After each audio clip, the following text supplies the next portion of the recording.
While Cleveland boasts the house honoring the hippest beats of the past, the recent slowdown era of Cavalier basketball never struck a chord with the fans. Like the first tracks of a promising new group, this could be the beginning of a memorable Cavs ensemble. Similar to an exciting act that explodes on the scene, new arrival Shawn Kemp displays moves never seen by a Cavalier. The edgy quartet with raw talent would of course be the NBA's best batch of rookies. Add in a smooth operator striking just the right note, enter Wesley Person. They may not be Hall of Famers, but the new Cavaliers can definitely rock and roll. P. Gonzalez with a play-by-play. Ilgauskas drew the double team for a second. Kemp with a face-up move, got to the rim and laid it in. 3. He's finding his way here in his first season in the league, coming off a couple broken foot surgeries.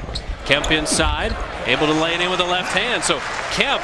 He just didn't want to penetrate in that area because he wanted to finish. Warriors have 4 turnovers. Cavs forced second most in the league, but they commit the most. Kemp got the rebound and was fouled inside. And areas in which new players or the newness of the team have manifested themselves, I think, is on the defensive glass, because Weatherspoon and Jim Jackson, even Jason Caffey, unsure of the defensive rotations, unsure of who they're supposed to wall off. And we have seen in the last couple games far more offensive rebounding against the Warriors than in the previous maybe 10 to 15. No, that's interesting you bring that up, because the last game the Cleveland Cavaliers played at Detroit, they were badly out-rebounded. They lost that game, and they... Who do you think is quicker, Muggsy or Brevin Knight? Well, that's a very tough one. I think they're both strong. Against that double team. Just as Muggsy did, Spoon unable to finish. At good position, Ilgauskas at 7, followed it up. Warriors within 5, Henderson down low, Kemp. Just get out of the way, because when he cocks it back with 2 hands, 21, Cavs with a 3-point lead. Ilgauskas is back on the bench, but you got to stop the rain man if the Warriors are going to win on the road. Free throw, Caffey sitting down. He had every reason to be hot there. Kemp, far too easy with the dunk. Kemp, who got off early with 10 in the first, but only 2 in the second quarter, spins inside and just finger rolled it in as he kind of shed Weatherspoon on that baseline move. 25 games in 6 years in the league. I think he's looking to make a home somewhere with some stability. Well, there's no question about that. And also, Jason Caffey. Within 1. I really think Daniel Marshall makes his peers on the opposition blink as he goes in there and finishes with a dunk so quickly. Brevin Knight couldn't finish, and Kemp is fouled. In the San Francisco Chronicle, David Steele on hand, the fine beat writer. The Chronicle. Wesley Person led them in scoring during that run 7 times in those 10 games. Muggsy got the screen, penetrated, and Spoon couldn't finish. Ball was ticked out of his hands as he was going up. Yeah, hit the winning 3 in that game.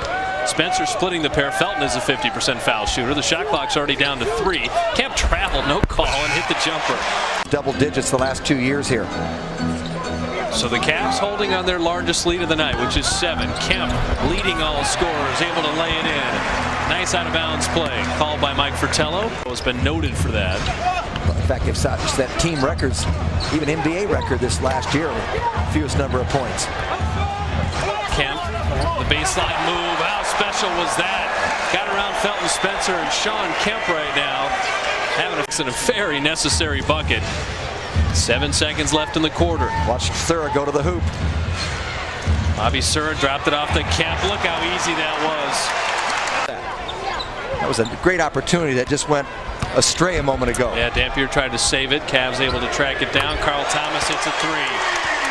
Here for the rest of the season, Sura the steal. And this game is getting away from the Warriors now with Cleveland up 17. Ilgauskas missing. Kemp, who couldn't play last game because of that calcification in the toe, aggravates it today, makes it flare up a little bit more, because it's not going to go away. Yeah, especially with the back-to-back. Kemp is fouled as that ball just could not be picked up by either Spoon inside or Kemp initially. And Shawn Kemp is with 26 points, 8 rebounds, and 4 assists. He's done it fairly quietly. You know, we've seen a couple explosive moves that are impressive, but just methodically putting up his points. Warriors As I said, the power forward matchup has been pretty even if you add up Caffey and Weatherspoon's production. They've had good production against Kemp. Yeah, but that's nice. But you've got two players. Remember, Shawn Kemp has set out, so somebody else has filled in some numbers there. It's not quite the equal comparison, but Shawn Kemp has done it in the first and third periods. About the last 10, 12 years, they've always had someone good at the point in this city. Yes. Weatherspoon on the turnaround. Difference in rebounding here in this second half. No, Shawn Kemp another rebound, and right now Shawn just kind of hardly working up a sweat. In fact, look at Shawn Kemp. Never went into the offensive end. Never, hardly went past the top of the circle. Kemp looks heavier to me this year. Jackson missing. Shawn Kemp is staying on the defensive glass. To Cleveland beats the Warriors here at Gund Arena.